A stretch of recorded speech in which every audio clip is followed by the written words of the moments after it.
Bonjour la communauté, j'espère que vous allez bien. Je suis Soukena, la Customer Success B2C chez Alpham et ceci est le deuxième épisode de notre série de témoignages clients.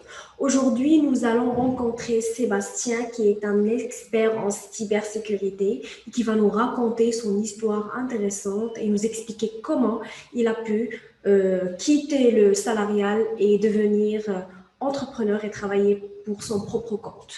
Ne quittez pas. Bonjour Sébastien, j'espère que tu vas bien.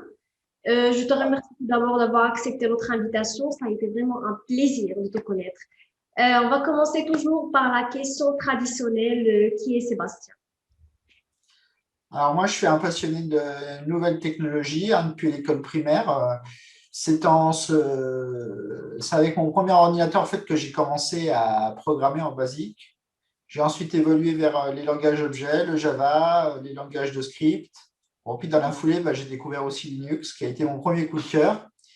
Donc voilà, vraiment un profil super geek. Et puis après, j'ai débuté très tôt dans le monde de la cybersécurité avec une startup qui s'appelle Exaprotect, spécialisé dans les analyses d'événements de sécurité qui n'existent plus maintenant, bon, qui m'a fait découvrir la cybersécurité. Ça a été mon deuxième coup de cœur. Puis bon, depuis, je me suis spécialisé vraiment sur le domaine de l'expertise open source système et puis tout ce qui est cybersécurité. J'ai fait un master 2, notamment en cybersécurité. Voilà. D'accord, très bien, très bien. Donc, d'après ce que tu m'as raconté, au départ, tu as travaillé pour beaucoup de sociétés avant de décider en fait de faire ton propre business et de passer à l'entrepreneuriat. Est-ce que tu peux nous raconter cette histoire-là? Et en fait, ce que je veux savoir, c'est le déclic. Qu'est-ce qui a déclenché cela chez Sébastien? En fait, moi, j'ai commencé à travailler donc, pour diverses sociétés, donc, notamment la première en cybersécurité, donc la fameuse start-up. Ensuite, j'ai commencé à travailler pour des sociétés de services en informatique. Et puis, bon, de fil en aiguille, donc, j'ai développé beaucoup d'expertise sur Linux, sur les outils de cybersécurité, sur les systèmes Windows aussi un petit peu, sur de la programmation. Et puis, de fil en aiguille, je me suis rendu compte que finalement, l'essentiel de l'expertise est quand même du côté du consultant, que j'avais pas forcément d'impédance avec une boîte en particulière et que moi, je souhaitais vraiment développer mon expertise et aller vraiment dans le sens de ce que moi, je souhaite. Donc, c'est pour ça que j'ai voulu vraiment développer une activité d'indépendant parce qu'une activité d'indépendant, en fait, elle permet vraiment de développer, de prioriser ses envies en termes d'évolution, en termes d'activité. Et donc, voilà, je pars déjà sur mes envies en termes d'expertise, là où je veux aller, mon activité. Et puis Mhm. ensuite, je regarde les entreprises qui sont intéressées par rapport à cette expertise, par rapport à cette activité-là. Voilà. Et c'est comme ça, en fait, que j'en suis devenu tout naturellement au monde de l'indépendant. Et puis, pourquoi pas, si après je retrouve des personnes qui sont intéressées par le fait de travailler ensemble, pourquoi pas monter une boîte. Donc, ça sera sans doute une boîte dans l'informatique, les nouvelles technologies, naturellement. D'accord. Et ça a commencé quand en fait? Tu m'avais dit en fait c'est récent. Ce n'est pas aussi ancien que ça. Ça date de combien de temps? Voilà, l'activité d'indépendant, en fait, il y a eu un premier essai qui a commencé en 2018 où j'ai tenté une petite activité en fait en tant qu'indépendant en formation cybersécurité. Donc, j'ai travaillé pour un client. Là, actuellement, j'ai un seul client qui est Open Classroom, qui est une société de formation en ligne qui prépare à des diplômes reconnus d'État. Et puis, moi, mon envie, voilà, par rapport à ça, je me suis rendu compte que c'était une première activité, que j'arrivais finalement à faire des choses tout seul et à monter des boîtes à un statut, une activité. Donc voilà, j'avais envie, je me suis rendu compte qu'avec mon dernier employeur, ça ne fonctionnait pas autant que je l'aurais souhaité. Je Mhm. dit, bah voilà, pourquoi ne pas développer une activité totalement d'indépendant.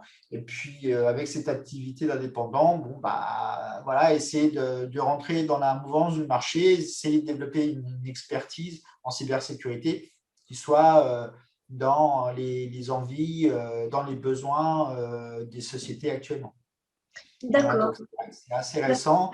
L'activité à temps plein en indépendant, ça a commencé en novembre de l'année dernière. Donc c'est vraiment très récent. Super, super. Je sais que tu as une relation assez spéciale avec Hamza, d'accord? Est-ce que tu peux nous parler un tout petit peu de cette relation-là? Alors après, la relation spéciale avec Hamza, en fait, Hamza, donc j'ai commencé à regarder ce que je pouvais trouver dans la cybersécurité parce que je voulais vraiment améliorer mon expertise, essayer de découvrir de nouvelles choses, de nouveaux outils, de nouvelles manières de travailler dans ce domaine-là. Donc là, j'ai connu Alform, en fait, c'était vers 2016. Et Mhm, puis, bon, bah, il y avait Hamza qui commençait à faire ses premières vidéos en matière de cybersécurité. mhm, Voilà, et puis donc j'ai commencé à être un abonné régulier de la plateforme. Bon, ça a été très stimulant d'être en contact virtuellement avec d'autres passionnés de cybersécurité. Donc, comme Hamza, par exemple, donc, mhm, qui, à travers ses vidéos, véhicule vraiment une certaine passion pour la sécurité, pour les outils. Il explique, il fait plein d'expériences avec divers outils, Wireshark. Et voilà, et c'est bien d'avoir même si après, au début, bah, forcément, je le découvrais qu'à travers ces vidéos. C'était intéressant d'avoir une personne qui est intéressée par le monde de la cybersécurité et qui est aussi passionnée. Parce qu'effectivement, dans le milieu autour de moi, je n'ai pas forcément des mhm. personnes qui ont la même affinité. Donc, c'est sympa d'avoir la possibilité de suivre des personnes qui ont cette passion-là à travers Internet. Mhm, Voilà. mhm, Et mhm, après, avec Hamza, donc, bah, j'ai eu tout à fait par hasard, en fait, j'ai fait aussi des formations en physique.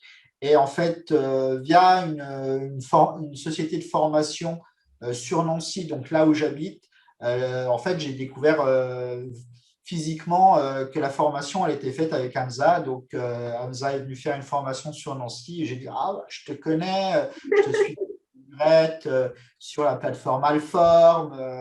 Voilà, c'est super que tu viennes nous faire un cours. Et puis voilà, bah après, physiquement, donc j'ai découvert, j'ai pu discuter avec Hamza, c'était super sympa. Puis bon, bah, je discute un petit peu régulièrement avec lui sur LinkedIn, enfin voilà, sur des plateformes. Et puis voilà, j'essaye de garder le contact et de suivre ce qu'il fait, en tout cas, parce que bon, c'est dans mon domaine et c'est très bien ce qu'il fait. D'accord, donc tu continues toujours de voir les formations de Hamza sur la plateforme alform.com. C'est En fait, ça, oui. sur la plateforme Alform, est-ce que tu es intéressé seulement par les formations de Hamza Kounda ou tu vois de temps en temps d'autres formations avec d'autres formateurs Alors après, je vois de temps en temps des formations avec d'autres formateurs, notamment ceux qui travaillent beaucoup sur les technologies Microsoft. Mais c'est vrai que c'est les formations d'Amza qui sont les plus intéressantes et les plus stimulantes.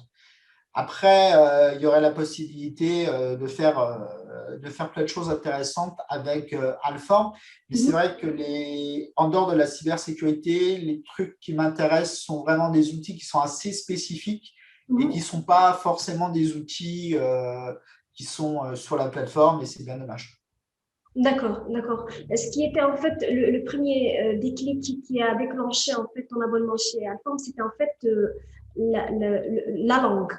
C'est bien ce que j'ai C'est ça. compris le premier jour. Donc, Oui, c'est ça. En fait, la grande difficulté actuellement, c'est de pouvoir avoir des cours relativement variés et assez pointus sur de la cybersécurité qui aillent au-delà d'une présentation simple de produits. Parce qu'il y a beaucoup, finalement, de ce qu'on regarde sur YouTube, c'est beaucoup de la présentation de produits. On ne les utilise pas, on ne va pas en profondeur, on ne cherche pas à faire quelque chose avec. Et le seul, pour moi, à ma connaissance, qui fait ça de façon relativement intéressante, c'est Hamza, qui fait ça de façon relativement variée, avec plein d'outils, qui va au bout, Mhm. qui montre des exemples concrets, etc. Et là, alors après, il y a bien effectivement d'autres personnes qui font ça, malheureusement, c'est en anglais. Donc finalement, Hamza, il a cet avantage-là, à travers ses cours, de mettre en avant beaucoup d'outils de cybersécurité, de détailler vraiment ce qu'on peut faire avec ces outils et en même temps avec la langue qui est le français. Donc, effectivement, donc, il n'y a pas de barrière de langue, donc on peut vraiment travailler ce domaine de la cybersécurité sans avoir à se prendre la tête, entre guillemets, à essayer de traduire, à Oui, essayer de comprendre je ce qui se comprends. dit. Parce Mhm. qu'effectivement, il y a beaucoup de gens qui ne sont pas du tout à l'aise, pour qui c'est une vraie barrière et qui ne sont pas. Malheureusement, il faudrait être de plus en plus s'adapter à cette langue-là qui est l'anglais. Malheureusement, pour beaucoup, c'est assez difficile, donc c'est quand même bien et reposant de pouvoir directement Mhm. s'attaquer à son domaine sans avoir à la barrière de la langue. L'obstacle de la langue, effectivement. Donc, et quelles sont les perspectives de Sébastien, en fait, le futur? Comment tu vois ton futur? Bah, moi, en fait, j'aimerais vraiment me spécialiser en cybersécurité. Mhm. Voilà, devenir vraiment un incontournable, un indépendant, et puis voilà, trouver d'autres personnes pour travailler dans ce domaine-là. Et puis, bon, bah, pourquoi pas monter justement une boîte, une société spécialisée dans la cybersécurité. Super, super. Et en fait, tes suggestions pour Alform, pour améliorer la plateforme, pour en fait les formations qui vont t'intéresser dans le futur, qu'est-ce que tu me proposes en fait? Bah, en fait, moi, ce que je pense que Alform devrait faire au niveau de la finalité pour son développement, alors Mhm. ce sur quoi moi je travaille aussi un petit peu de mon côté, c'est la capacité de mettre en place des plateformes virtuelles qui permettent vraiment de manipuler, je ne sais plus le terme exact de comment on appelle ça, mais c'est un petit peu sous la forme de jeu, mais c'est des Mhm. jeux très sérieux, très concrets, où finalement les gens, ils manipulent et directement, ils tapent à l'ordinateur, ils font les choses, mais sur des environnements contrôlés, simulés. Ça, je pense que ça serait vraiment un vrai plus. Bon, après, ça demande vraiment une bonne perspective de développement, donc ce n'est pas quelque chose de super naturel encore pour beaucoup de sociétés, mais bon, on commence à avoir apparaître des frameworks qui permettent de simuler des environnements et de s'entraîner sur ce type d'environnement. Après, là où pourrait gagner aussi la plateforme Alform, c'est d'avoir des cours un peu plus spécialisés sur les produits de sécurité. Mhm. Donc, je pense notamment à des produits plus courants comme Splunk, qui est un logiciel de gestion des logs, des logiciels antivirus, CyberArk, Ivanti. Enfin, il y a plein de choses qui reviennent de façon assez récursive en besoin pour les sociétés. Alform gagnerait à faire des cours sur ces outils-là. Super, Voilà. c'est super. C'est super. Je te remercie beaucoup, Sébastien. C'était vraiment un plaisir d'échanger avec toi. Je te laisse le dernier mot. Bah, vive Alform qui continue à se développer. J'apprécie beaucoup ce que vous faites. Et puis, bah, merci à Hamza pour tous ces cours en cybersécurité, tout ce qu'il fait. Et j'espère que ça va continuer comme ça. D'accord. Merci beaucoup, Sébastien. Ça a été vraiment un plaisir. Je te remercie. Je te dis à très, très bientôt. Merci, à bientôt. Au revoir. À bientôt. Au revoir. Au revoir. C'est tout ce que j'avais à vous dire. Si vous aussi vous avez des histoires à nous raconter, n'hésitez pas à cliquer sur le lien qui va accompagner cette vidéo. Nous serons ravis de vous écouter. À très bientôt. Au revoir.